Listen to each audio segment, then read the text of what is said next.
Greetings, friends, on this rather blustery and cool but beautiful weekday in the second week of Easter.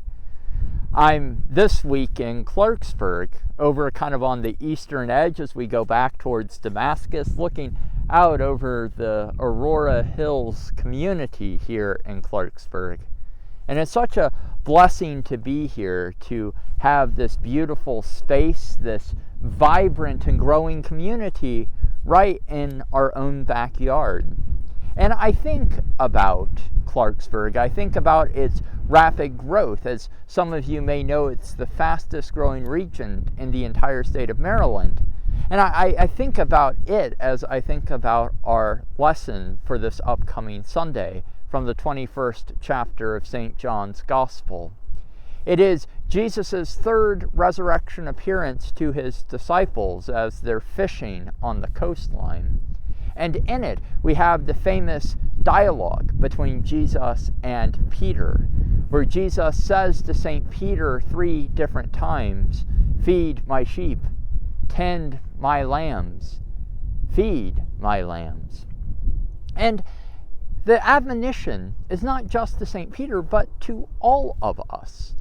As followers of Jesus Christ, we are called to feed our sheep, to tend our lambs, to till and harvest the soil that is immediately around us. And so in this Easter season, as we encounter these resurrection experiences, as we reflect more deeply on who we are called to be as Christians and as the community of St. Anne's, we are called to think about who the flocks are around us, what the soil that needs to be tilled is around us, and how it is that in loving God, we love each other and tend to the needs around us. Clarksburg, as some of you know, as some of you who live in Clarksburg and attend St. Anne's knows, is a place of great possibility. We are the only Episcopal Church anywhere near this community, anywhere near this budding expanse of new possibility and new need. So as we hear that admonition to St. Peter this week, as we reflect on what it means for us in our own lives, I invite all of us to consider who the sheep are that we are being called to feed, to think more broadly about Jesus' whole ministry and his use of agricultural metaphors. What is the soil around us that needs tilled? What possibilities exist right now for us to love more fully each other and our neighbor?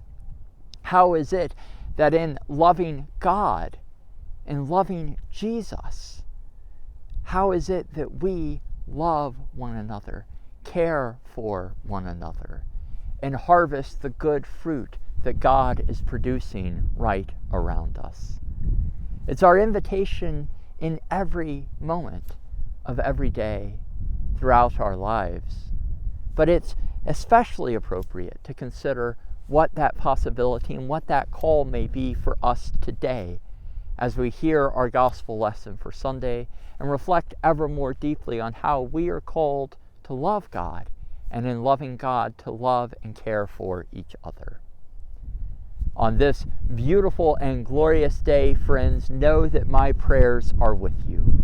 And I pray that you will pray for me too as we journey together in this work ahead.